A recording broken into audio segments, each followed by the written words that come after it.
Hi friends, చూడండి ఇక్కడ చూస్తున్న లగ్జరీ కార్స్ ఏవైతే ఉన్నాయో, ఫస్ట్ కార్ వచ్చేసరికి ఎండి సలీం సార్ క్యాబ్ డ్రైవర్గా వర్క్ చేస్తూ ఈరోజు లగ్జరీ కార్ తీసుకున్నారు. అలాగే రెండో car Kamaluddin sir private employee, అలాగే మన కార్పొరేట్ ట్రైనర్గా వర్క్ చేస్తున్నారు. మూడో కార్ వచ్చేసరికి నాదే పురుషోత్తం దాసు పోలీస్ డిపార్ట్మెంట్. అలాగే నాలుగో car T Srinivas sir so cab డ్రైవర్గా వర్క్ చేస్తారు. తర్వాత ఐదో కార్ లాస్ట్ వైట్ కార్ ఏదైతే ఉందో BMW కార్. ఈ కార్లన్నీ కూడా ఒకసారి చూడండి. ఈ లగ్జరీ కార్స్ అన్ని కూడా షాప్ చేంజ్ చేయడం వల్ల ఈరోజు వచ్చాయి. సో మరింత సమస్యల గురించి కాల్ చేయండి. చూడండి మిత్రులారా, మనకి ఇక్కడ సలీం సారు శంషాబాద్ ఎయిర్పోర్ట్లో క్యాబ్ డ్రైవర్గా వర్క్ చేస్తారు. టీ శ్రీనివాస్ సార్ కూడా శంషాబాద్ ఎయిర్పోర్ట్లో క్యాబ్ డ్రైవర్గా పనిచేసే వ్యక్తి.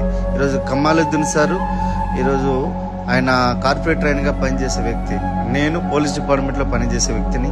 సో ఈరోజు అలాగే ఇంద్రబీర్ సార్ వచ్చేసరికి సార్కి ఆటోమొబైల్ షాప్స్ ఉన్నాయి. సో అలాగే వెస్టీజ్ బిజినెస్ని పార్ట్ టైంగా చేస్తారు. అంటే షాప్ చేంజ్ చేయడం వల్ల ఈరోజు జీవితాలు ఎంత మారుతున్నాయనే దానికి